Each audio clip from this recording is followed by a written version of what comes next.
Ikaw ay aking ibibigay na iyong magiging isang ganap ngayon, narinig ko sa iyo. Naway, magpapabuti ka. Sundin mo ang iyong gustuhin. Isang ganap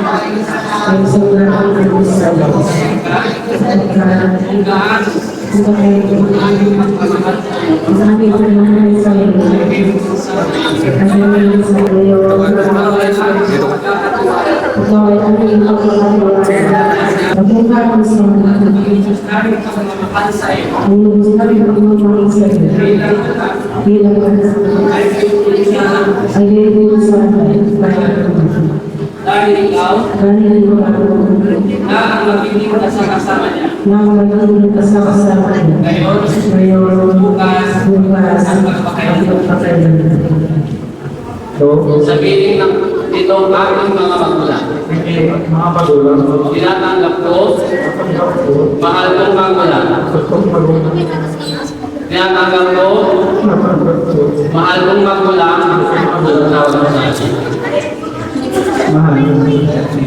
Naganap kong asawa na. At lubos akong nangangako sa kaiguturan ng aking puso sa Kanya na ang lahat ng kanulingan ninyo para sa amin ay aking tutuparin na walang pagkukulang.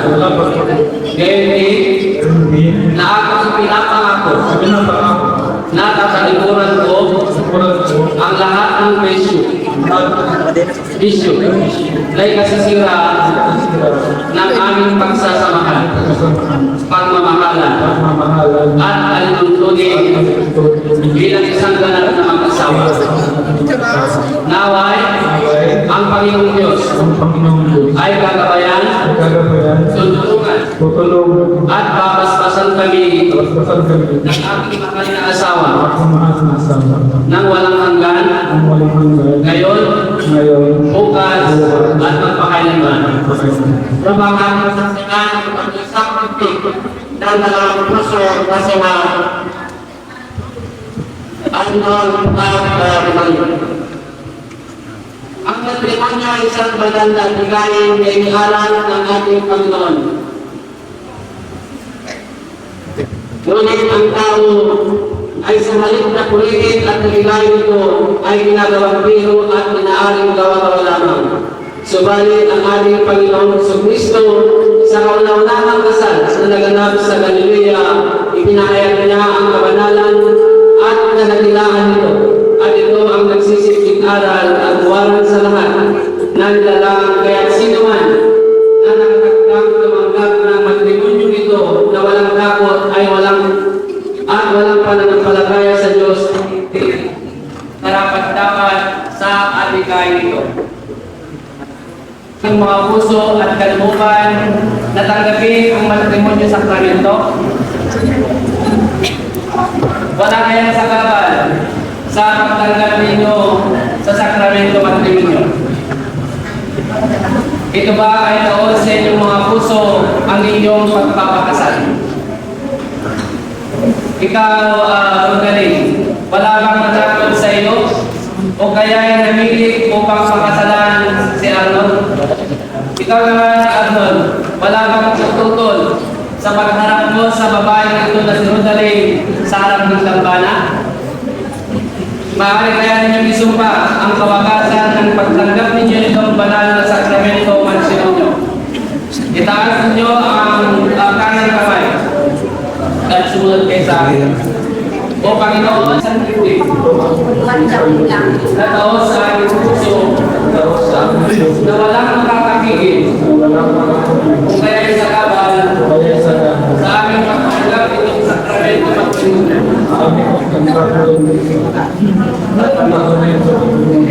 Saksi ng aming balik sa pag-iibigan, isusumparin namin na kami ay magpamakalan habang kami ay nabubuhay. Magdadamayan sa hirap at ginhawa, sa tuwa at tungkol, at katangigan sa ibabaw ng lupa.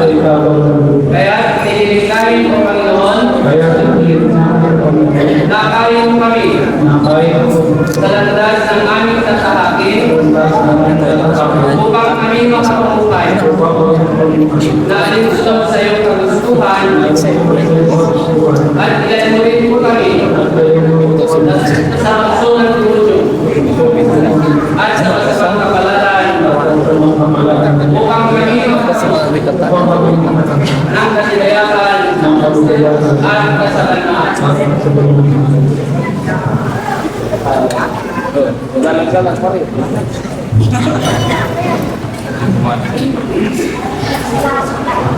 Ikaw ang Lord ng Tarumba, ang babae dito na sinungaling na tunay mong kabiyak upang mamukay kayo sa kasawa na alinsunod sa linungkunin na banal sa sakramento ng Demonyo. Siya ay iyong mga mahalin at mahalin sa kanyang katang at kusa, pagsisintingan at pupupupig sa lahat ng araw, sa hirap at gingawa at ikaw ay magiging masipag at masinop sa buhay at alam sa kanya habang nagawa ko sa mga lalaki dito na si Arnold sa tayo ng kabiyak at mamuhay kayo habang buhay at siya ay iyong mamahalin, aalipin sa pagkikita at kasama sa hirap at ginhawa sa lahat ng araw at iyong kalilimutan ang mga iba sa halip maging masipag ka alang sa kanya habang kayo'y buhay. Pwede po ba kumayo po yung mga ninong at ninang? Sandali lang po. Kayo po mga tumindig na mga ninong at ninang, nina Arnold, na siyang magiging ama at ina ng mga ito na ngayon ay tatanggap ng ikapitong sakramento matrimonyo. Malinis po ba ang inyong mga puso at isip na kumatawan sa kanilang pagharap sa dambana?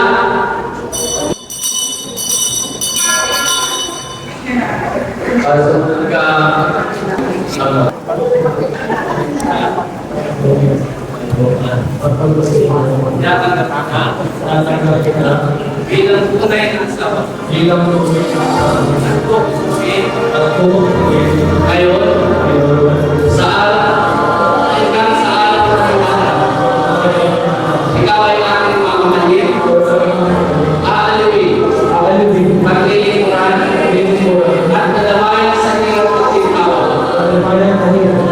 At kakailanganin kita, mahinang na malakas ka sa lahat ng araw. At sa pagtupad ko ng mga pangako nito, ay isasagdan ko ang kaisa-isa kong buhay at sinungaling. Sa mga pagkakatalit, apusin sa inyong buwan. Tinatanggap kita, ang tunay ni asawa. Ikaw ay aking mamahalin, aalipin, maglilingkuran, at aalagaan, nadamayan sa hirap at kaginhawaan. At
at siya rin tanda ng lahat ng aking kinilain ay magkakaroon ko sa iyo.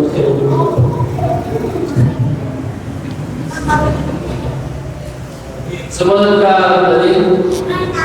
Tatanggapin ko. Tatanggapin ko.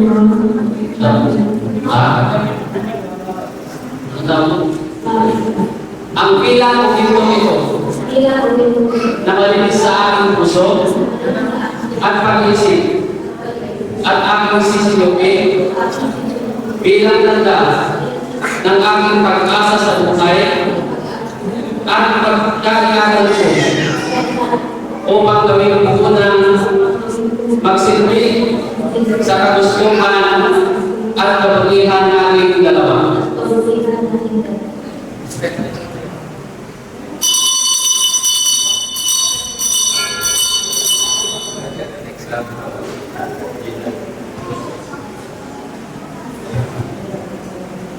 Sapagkat si Arnold at Rodelin ay tinanggap nila banal na ikapitong sakramento matrimonyo na siyang sinumpaan nila sa harap ng galbana ng Diyos.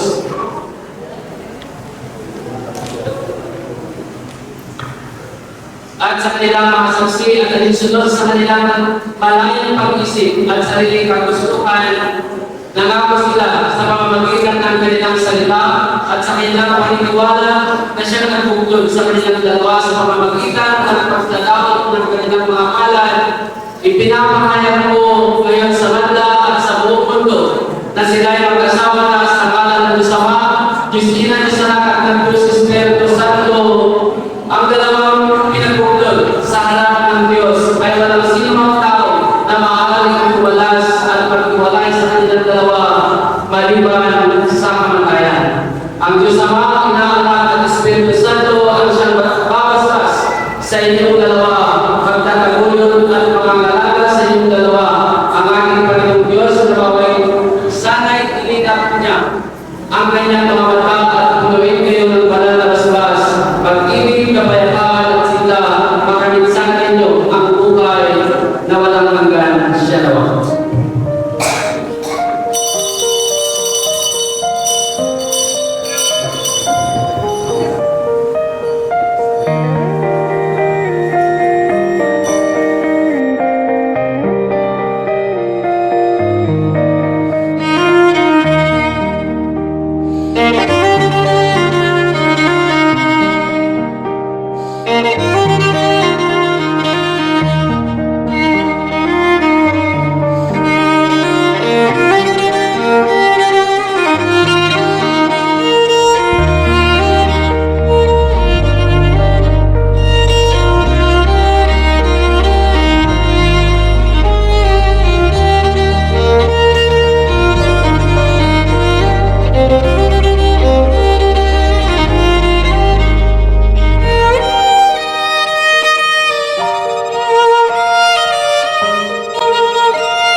Sa ating lahat na ganito po tayo ngayon upang saksihan ang pag-iisang dibdib ni Arnold at Rodelin. Ang masasabi ko lamang po sa inyong dalawa, ang kasal ay hindi naman isang pagdiriwang ng dalawang puso, kundi isang sagradong pangako na itinataguyod ng Diyos ayon sa banal na kasulatan na mababasa sa Genesis, Kabanata 2, talata 24. Kaya iiwan ng lalaki ang kanyang ama at ang kanyang ina at magkikipisan sa kanyang asawa at sila'y magiging isang laman.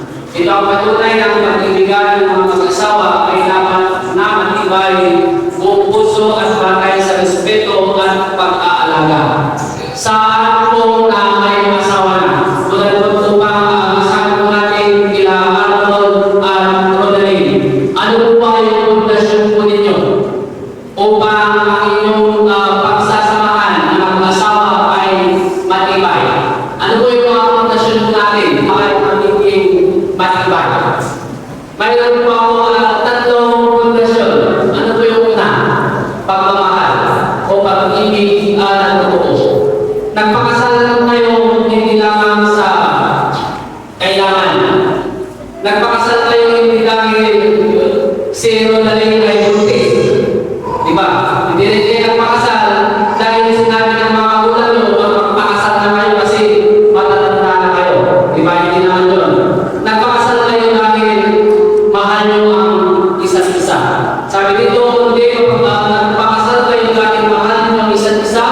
na hindi lamang namamatay silang namin, kundi pag-ibig na handang magsakripisyo, umunawa at tagin ang isa't isa sa lahat ng sitwasyon. Tulad na lamang ng sitwasyon nyo ngayon, pagkatapos ng kasal, aalis na naman si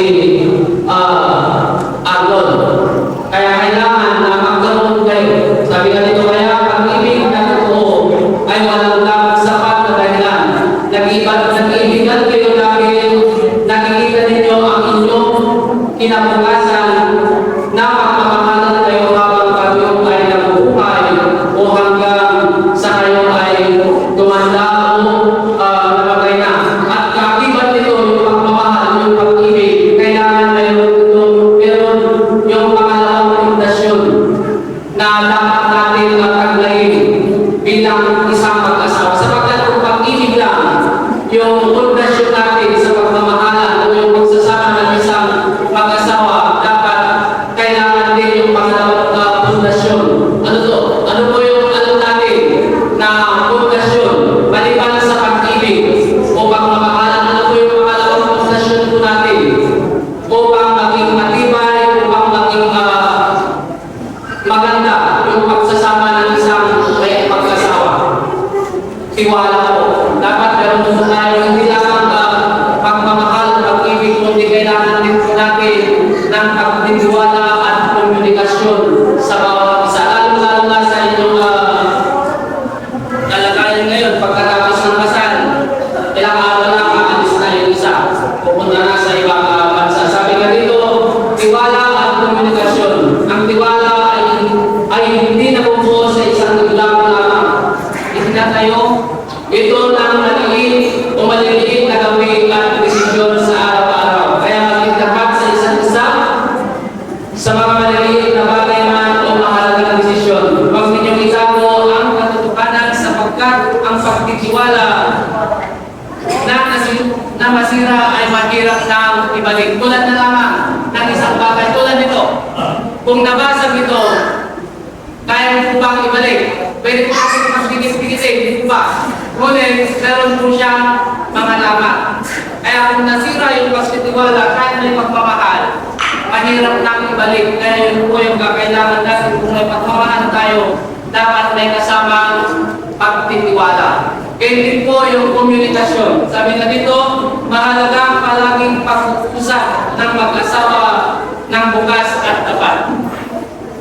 Sapagkat ang tiwala ay ang pundasyon na magbabatay sa relasyon at walang relasyon ang makakapagtagumpay kung walang tiwala sa isa't isa.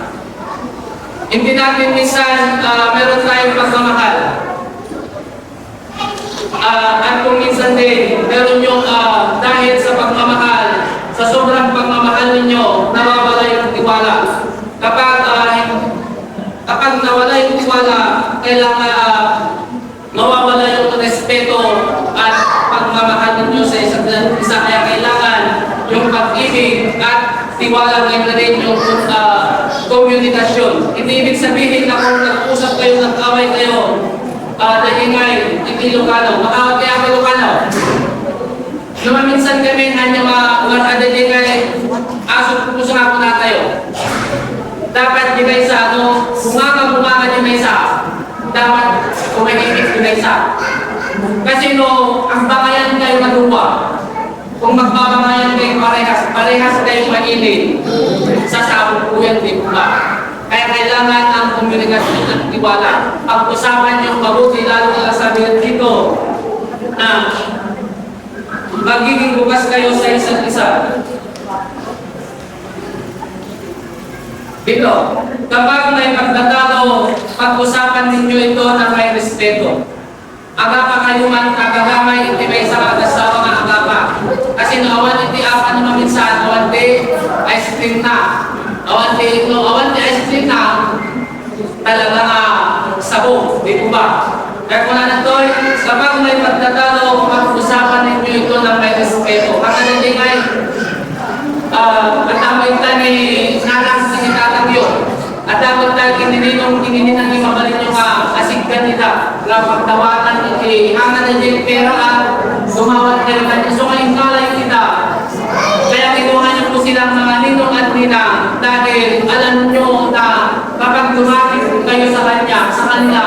pwede niya kayong i-advise na ganito ang dapat kong gawin. Kasi kapag sa magulang minsan, mas, di ko ba, mas, mas paboran na di anak na, di ko ba? Kasi di ko minsan, so mamapan tayo kininino, kinina. Ngayon na tayo naalala na hindi may papanin financial matters, ang naruna, advice. Gaya hindi kanya. Salamat to huwag gumamit ng mga salitang masasakit o ikakahiya ng isa't isa. Ngayon aga pa kayo, ada day time nga aga pa kayo talagang napulot. Dapat yung may sinigla ko dapat accepted yung isa. In my experience sa asawa na, nakapanganing hindi maganda na nagkakala rin. Tatlo, kasi lalo rin awa. Anong malapat na pagpaabutan na itibigat ni Abay, dapat inatama lang daw ang galang ni Rabi, papag-demonsil kayo. Kamanaan doon, tandaan ang layunin ay malutas ang problema, hindi manalo sa away. Hindi mabubuo ang tiwala ng mga maayos na komunikasyon at hindi magiging epektibo ang komunikasyon kung walang tiwala. Kapag may tiwala ay mas madaling sabihin ng totoo. Kapag maayos ang inyong pag-uusap, lalong lalakas ang inyong pagtitiwala rin. Alam nyo yung pag-aalaga nyo sa bawat isa sa inyo. Kaya kung may pag-ibig at pagtitiwala at komunikasyon sa inyong buhay, magiging maayos ang inyong pagsasama. Ngunit, meron pa kong isa, yung ikatlong pundasyon ng matibay at malusog na pagsasama ng mag-asawa. Ano po yun? Yung mga may asawa po dyan, ano yung ikatlong pundasyon, yun yung pinaka-importanting pundasyon na dapat taglayin ng bawat mag-asawa. Ano po yun? Alam po ba natin, ang ina? Ano po yun? Yung ikatlong pundasyon po ay yung pananampalataya sa Diyos. Kasi kung kahit may magmamahal kayo, kahit may tiwala at komunikasyon kayo, kung wala ang Diyos na nakasipropose sa inyo, magiging parang nagtayo kayo ng tahanan sa dagat. Kung baka kastil yung buhangin, kung baka pinaanan ng tubig, magiging masisira agad. Sabi dito, ang pananampalataya sa Diyos. Ang Diyos ang pinagmulan ng lahat ng tunay na pag-ibig. Kaya kapag inilagay niyo siya sa inyong gitna, sa inyong pag-aasawa, bubuo kayo ng tahanan na bagay sa kanyang kalooban at pagmamahal. Ilagay niyo din ang Panginoon sa inyong unahan sa bawat posisyon mula sa mga maliliit na gawain hanggang sa mahalagang pagpili ng posisyon. Humingi muna kayo ng gawain sa Diyos. Diba? Kaya yung pagsasama ng isang tiwasan at matibay ang pagsasama dapat magkaroon tayo ng tatlong pundasyon upang maging matiwasay malusog ang pagsasama ng bawat mag-asawa kahit na ang pagsubok mayroong darating. Ang huli, dali, kaya araw sa inyong pagtatag ang isa't isa nilang mag-asawa. Alalahanin na ang mag-aasawa ay isang biyaya na kailangang alagaan sa araw-araw. Kahit ba kayo ay magkalayo, meron naman tayo ng mga technology na yan na magkikita kayo at mag-uusap sa araw-araw. May mga panahon magiging madali at may mga panahon mahirap. Ngunit kung magtutulungan kayo, pagmamahalan, may tiwala sa isa't isa at manatiling tapat sa inyong mga sigurado ang magtatagumpay, mapagtatagumpay ang inyong lahat. Huwag kalimutan ay magdiwang ang inyong pag-ibigan, yakapin ang pagbabago at maging at laging magbigay ng uwang para sa pagpunlan ng isa't isa. Ang inyong pag-asawa ay maaaring maging isang palimbawang tunay na pag-ibig sa inyong pamilya, kaibigan at sa inyong komunidad. Ulit, maligayang pagbati sa inyong dalawa at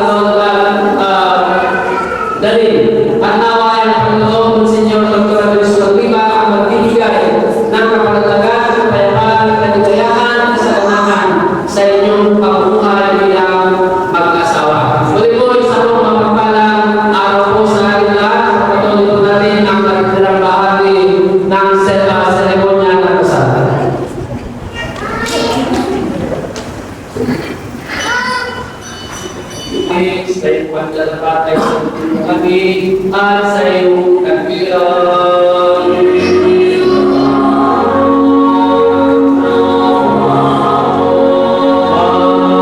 Manalangin tayo.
Amadunay mo, Senyor, Dr. Aming mga esmagima, Panginoon, narito kami mga sumasampalataya at nananalig sa iyo.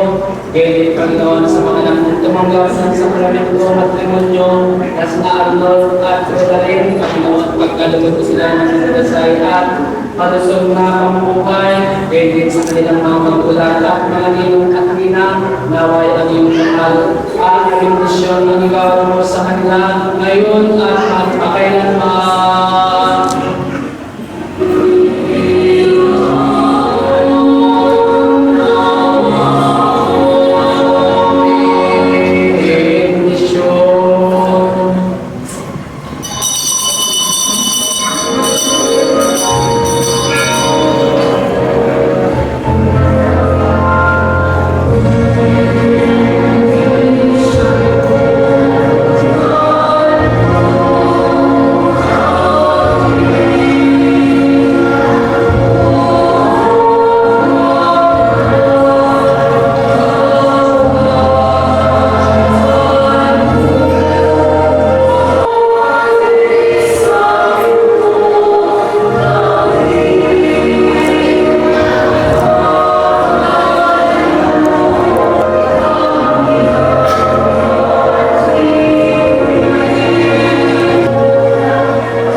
Gusto po ang aming pagpupuri at pagpapasalamat sa iyo, Panginoon, sa mga biyaya at binigay po sa amin sa araw-araw.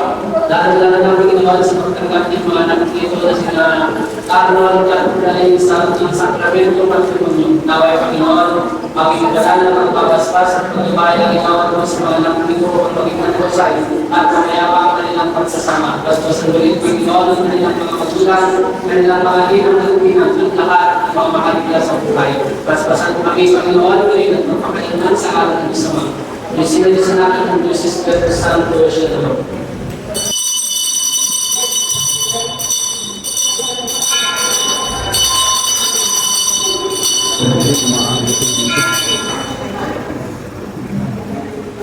Purihin natin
the lives of our couple. And I hope that everyone could stay until the end of our program because for the family, it would mean so much for them. Ayan, and without further ado, ladies and gentlemen, let's begin our celebration with our principal sponsors. So hinihiling ko lamang po na tumayo po ang ating mga ninong at ninang once narinig po natin ang ating mga pangalan. Sponsor, let's give it up for Messenger po ba to? Is this Messenger? Melchor Ramos and Mrs. Marlo Baudio. Nasa po ang ating unang pair. Alright, we have Mr. Jerry Lastimosa and Mrs. Harry Lastimosa. After sir, we have Mr. Vinacio Lopiao Jr. and Mrs. Rowena Lopiao. And Mrs. Alma Picos. Let's give a big hand for Mr. Marlon Tomas and Mrs. Revelina Ibanez. What about Mr. Baldomero Salvador Jr. and Mrs. Victoria Gallievo? Mr. Rolando Rigor and Mrs. Shirley Miliares. What about Mr. Alberto Ventura and Mrs. Josie de la Cruz? Mr. Andy Salvador and Mrs. Marilu Del Rosario. Mr. Jonathan Valerosa and Mrs. Nelia Alas. Mr. Victoriano Salvador and Mrs. Marilu Valdez. Palakpak naman po tayo. Ayan, maganda. We have Mr. Gil Rombase and Mrs. Marina Tungpalan. What about Mr. Edwin Lopez and Mrs. Ana Marie Uliv? Mr. Reynante Acosta and Mrs. Susan Bagawisan. What about Mr. Macario Lazaro Jr. and Mrs. Teresita Gonzalez? What about a big hand from Mr. Julius Sagon and Mrs. Venus Salvador? What about Mr. Jonathan Flores and Mrs. Fe Flores? Mr. Ernesto Alvarita and Mrs. Eileen Deves. What about Mr. Edison Mina and Mrs. Myla Mina? Mr. Salvador Delfin and Mrs. Leticia Harabata. A round of applause for Mr. Marcelo Fortin and Mrs. Jean Rose Aparca. What about Mr. Wilson Valdez and Mrs. Lori Joy Alvarez? What about Mr. Eduardo Alvarita and Mrs. Lorita Agda Angeliano and Mrs. Noemi Dolientes? Mrs. Cristina Santua and Mrs. Enaida Bulanday? Mrs. Violeta Fontanilla and Mrs. Rochelle Sumangil? And our last pair, Mrs. Leolina Carriaga and Mrs. Leonora Enrico. Ladies and gentlemen, again, let us give a big hand for our most respected set of principal sponsor. Palakpakan naman po natin once again. Right at this very moment, let us all welcome our secondary sponsors.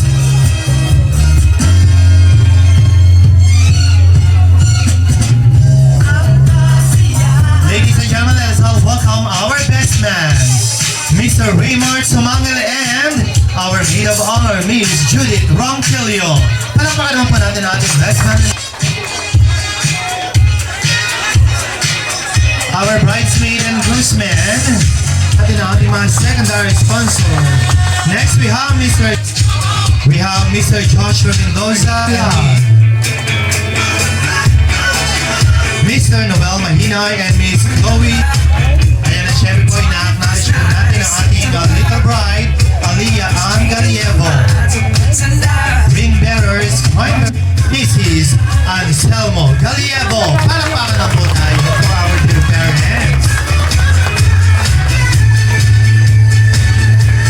course, we have here with us the parents of the bride, Miss...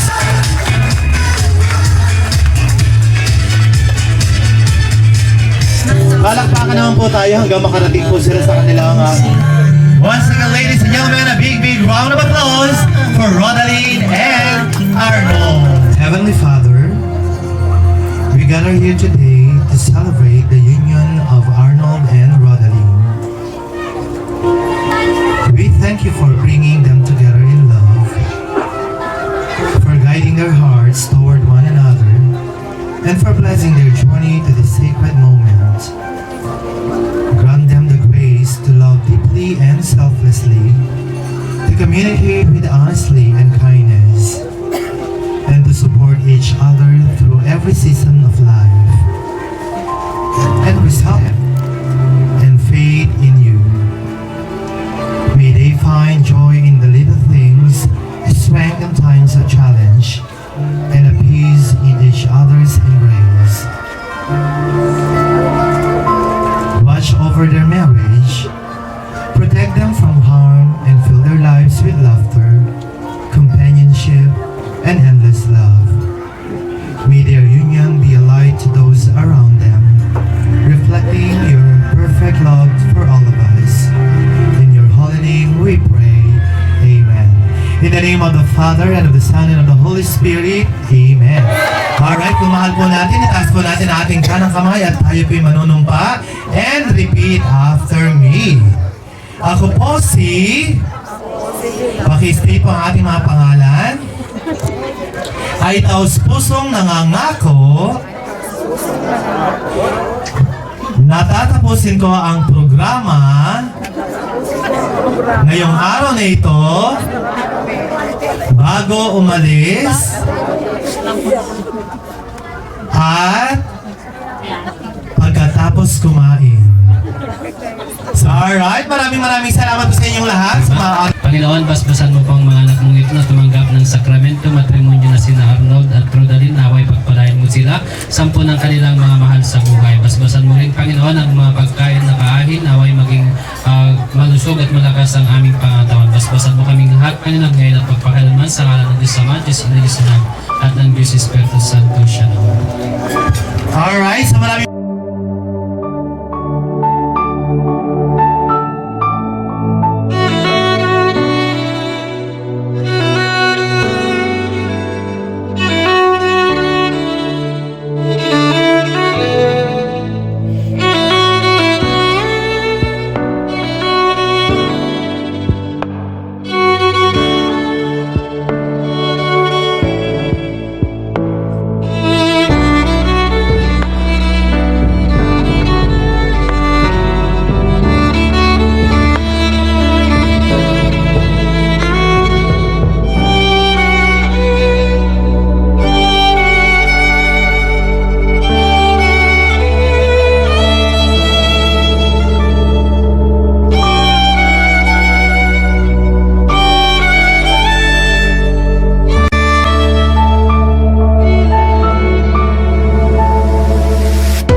salamat sa dumulong dito sa kasal ng ating mga sana po ay magsama sila ng habang buhay.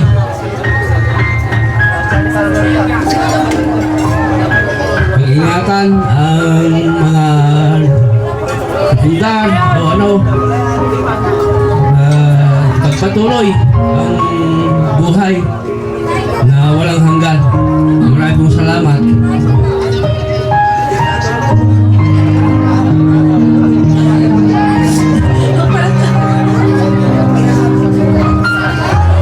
Dalahan ko nung pumunta sa araw ng aming anak. Maraming salamat po sa lahat ng tulong at sa mga kapatid, sa mga lipag, sa mga pabangkin. Maraming salamat po sa inyong lahat. At sa inyo namang dalawa, sana yung aso't pusa mawala na. Yung tampuhan wala na sana. At sana pairamin niyo ako ng pera niyo. Joke lang. Sana magsama kayo ng habang buhay. Yun lang po. Hello. Sama mo yung baga ako na po. Ito na yung pagkadamot amin na. Nagregat matapot sumarita na siya nga madinsa nakatagay. Pasalamat na po kada kayo amin ng may simang bay dito ipakasarne nga pamilya Galibo. Nagpasalamat na po dagiti kakabsat ko kanakak ng bay timulo. Pakapo ang bay nagtati pinang ito dati bagita kanya kapo lukas din na daw kasyon ti balay. Dore di mo ya iba ni dapo dadala tapot ti balay may dadala po ti mulo. Pasalamat na kapo giti karkarubak. Gitay ka na ka, kakabsat ko. Kanabing nga kakabagyan ko, apo. Kanabing nga may tatangal daw. Tembag nga malam tayo, amin apo. Salamat. Ayan, pasahid po kayong hawak ko. Parang pa ganyan na lang pinakamay. Tapos tingin po tayo sa ating photographer. Smile! Mga hapon po sa ating lahat. Mahaba kong kasabihin ko, salamat po. Yun lang po.